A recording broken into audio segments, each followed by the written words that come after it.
This is the A-10 Thunderbolt II, a machine that was never built to be pretty, but to survive and to dominate.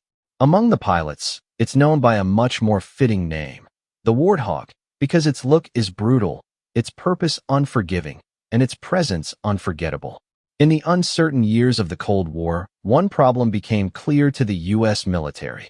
Ground forces needed a guardian in the sky, something slow enough to see the battlefield, tough enough to stay there, and lethal enough to destroy tanks and armored vehicles head-on. The result was a design built around survivability, precision, and sheer destructive power. That design became the A-10 Thunderbolt II. At first glance, it looks almost awkward, short, wide, with straight wings and twin engines mounted high above the fuselage. But every inch of this aircraft serves a purpose. Those wide wings allow it to fly low and slow, hovering over the battlefield like a hawk.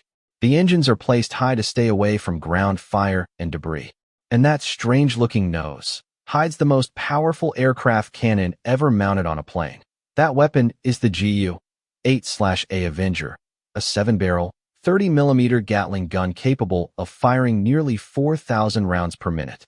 Each shell is the size of a beer bottle and can punch through tank armor. When it fires, the sound is unmistakable, a deep, mechanical growl that soldiers describe as BRRRT.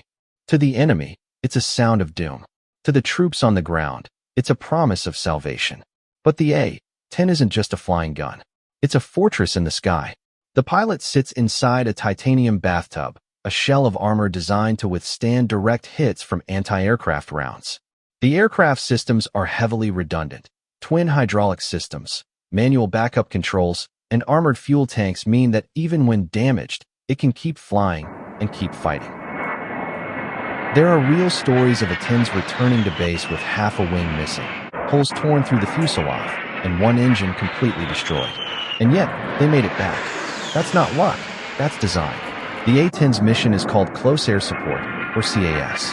It means flying low and close to friendly forces, engaging targets that threaten them. While modern jets scream past at supersonic speeds, the Warthog prowls at a few hundred knots, giving its pilot time to identify, aim, and strike with terrifying accuracy.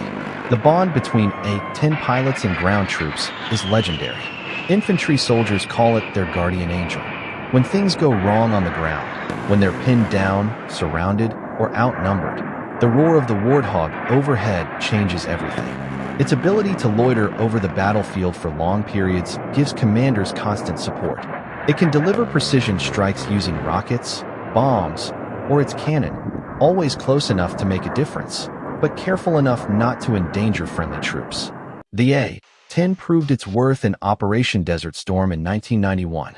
In just a few weeks, it destroyed over 1,000 Iraqi tanks, hundreds of vehicles, and artillery pieces, more than any other aircraft in the conflict. Its slow speed and rugged design allowed it to take punishment and still hit with precision.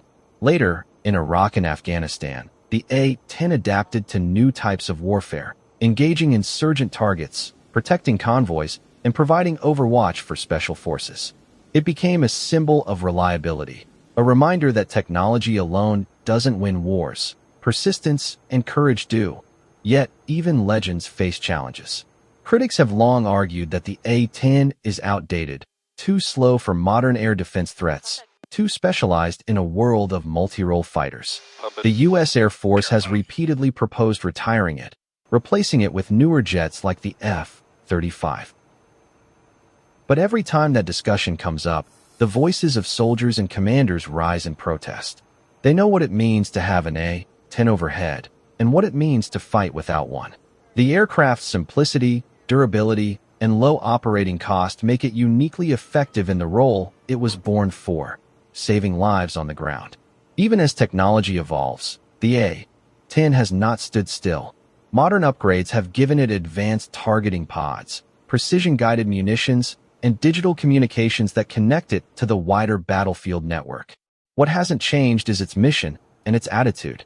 Because no matter how advanced the war becomes, there will always be moments when soldiers on the ground need someone watching over them. Someone close, someone who won't leave until the job is done. To the pilot, flying an A-10 is a different kind of combat experience. It's not about high-speed dogfights or chasing enemy jets through the clouds. It's about patience, coordination, and calm under pressure. The pilot must identify friend from foe in seconds, maneuver through ground fire, and deliver firepower with surgical precision. It's a test of skill, judgment, and nerve, all while being close enough to feel the heat of the battlefield below. On the ground, maintainers love the Warthog for another reason: simplicity. It was built to be fixed quickly, often in rough or improvised conditions. Panels are easy to remove, parts are interchangeable, and many repairs can be done with basic tools.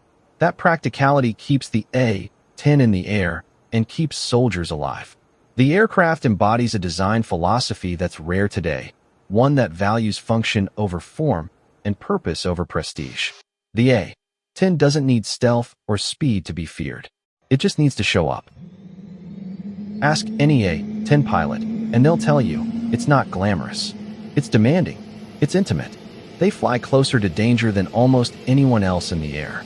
They see the ground battle unfold below, often under fire themselves. Their radio calls are calm, professional, but behind that calm lies courage, a willingness to dive through smoke and chaos to protect their brothers in arms. Flying an A-10 is more about instinct than speed. It's about reading the terrain, feeling the aircraft's weight through every movement, and knowing that one mistake could cost lives below. It's not a jet for glory seekers. It's a jet for protectors. One of the A-10's greatest strengths isn't in its weaponry, but in its simplicity. Unlike modern fighters that require specialized maintenance and long turnaround times, the Warthog was designed to be repaired quickly, even on dirt runways. Panels open easily. Components are interchangeable. Ground crews can refuel, rearm, and relaunch it in under 30 minutes. That means the A-10 spends more time in the air and less time in the hangar. And in war, that's everything.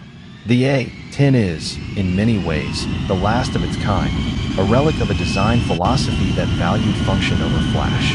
It's not stealthy, it's not supersonic, but it doesn't need to be. Its mere presence can turn the tide of battle. Its growling cannon speaks louder than radar signatures or high-tech sensors ever could. To the soldiers below, the Warthog isn't a machine. It's a promise that someone up there is watching, someone who won't leave until the danger is gone. This is the A-10 Thunderbolt II, the plane that was built to protect, designed to survive, and destined